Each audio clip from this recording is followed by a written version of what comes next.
بسم اللہ الرحمن الرحیم۔ السلام علیکم۔ کویت کو اگلے سال کے وسط تک پاکستان سے مزید ڈاکٹرز درکار ہیں۔ کویت نے پاکستان سے اگلے سال کے وسط تک مزید 600 ڈاکٹرز اور طبی عملہ کی ڈیمانڈ کی ہے۔ اس طرح ایک سال میں کویت میں پاکستان طبی عملہ کے 1000 افراد کو ملازمتیں میسر ہو سکیں گی۔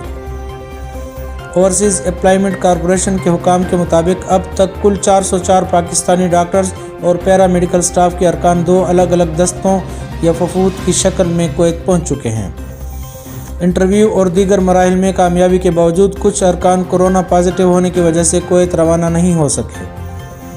اکتوبر میں کویت پہنچنے والی پہلی کھیپ میں 208 ہیلتھ کیئر پروفیشنلز میں 15 ڈاکٹرز، 152 سٹاف نرسز اور 41 میڈیکل ٹیکنیشینز شامل تھے۔ دوسری کھیپ چند ہی دن قبل کویت پہنچی ہے، جس میں 41 ڈاکٹر، 131 نرس اور 24 ٹیکنیکلز ہیں، جو کویت کے مختلف ہسپتالوں میں خدمات انجام دیں گے۔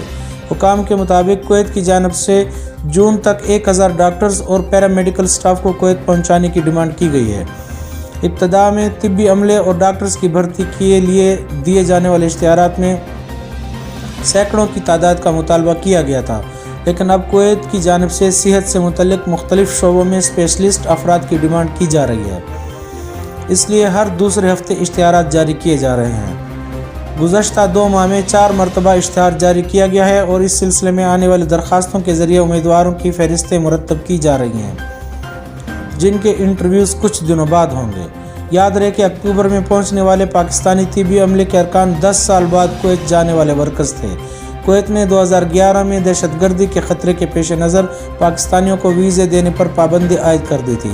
وزارت اوورسیز حکام کے مطابق کویت کے علاوہ سعودی عرب اور کوریا میں پاکستانیوں کے لیے ملازمتیں اس وقت پینڈنگ میں ہیں، اور کورونا کی صورتحال بہتر ہوتے ہی نئے پاکستانی ورکرز کی روانگی شروع ہو جائے گی، جبکہ جاپان کے ساتھ معاملات ابھی ابتدائی مراحل میں ہیں۔ کویت میں نئے کورونا وائرس کا کوئی مریض نہیں۔ کویت نے کہا ہے کہ ملک میں کورونا کی نئی تبدیل شدہ قسم کا کوئی مریض ریکارڈ پر نہیں آیا۔ کویتی نیوز ایجنسی کے مطابق وزارت صحت کے ترجمان ڈاکٹر عبداللہ السند نے کہا ہے کہ کورونا کے نئے کیسز کا گہرائی سے جائزہ لے رہے ہیں۔ ابھی تک ایسا کوئی کیس نہیں آیا جس میں مریض وائرس کی نئی قسم کا شکار ہوا ہو، جسے کووڈ-20 کہا جاتا ہے۔ وزارت صحت نے ماہرین کی بڑی ٹیم صرف اس کام کے لیے مختص کر رکھی ہے جو کووڈ-20 کا تعاقب کر رہی ہے۔ وزارت صحت کی ٹیمیں کئی جہتوں اور سمتوں میں کام کر رہی ہیں۔ ہم قرنطینہ مراکز کے علاوہ صحت مراکز، اسپتال اور کورونا معائنہ سینٹر میں موجود ہیں۔ انہوں نے کہا کہ کویت میں ویکسین مہم جاری ہے، جس میں ابتدائی مرحلے میں معمر شہریوں اور غیر ملکیوں کے علاوہ صحت عملے کو شامل کیا گیا ہے۔ انہوں نے شہریوں اور مقیم غیر ملکیوں کو اطمینان دلاتے ہوئے کہا ہے کہ کورونا ویکسین بہت محفوظ ہے، جبکہ وزارت کے ماہرین اور ویکسین لینے والوں کا معائنہ بھی کر رہے ہیں۔ ویکسین لینے والوں میں ابھی تک کسی پر بھی غیر معمولی علامات نظر نہیں آئیں۔ کویت نے 2 جنوری کو سرحدیں کھولنے کا فیصلہ کر لیا۔ کویتی حکومت نے 2 جنوری کو اپنی تمام سرحدیں جزوی طور پر کھولنے کا فیصلہ کر لیا۔ کویتی نیوز ایجنسی کونا کے مطابق وزیر اعظم شیخ صباح خالد الحمد الصباح کی سربراہی میں منعقد ہونے والے کابینہ اجلاس میں سرحدیں کھولنے کا فیصلہ ہوا ہے۔ کابینہ نے کہا ہے کہ کورونا وائرس کی نئی شکل کے باعث سرحدیں بند کرنے کا فیصلہ 1 جنوری تک کیا گیا تھا۔ اس فیصلے میں کوئی توسیع نہیں ہوگی۔ تمام سرحدیں 2 جنوری کو جزوی طور پر کھل جائیں گی۔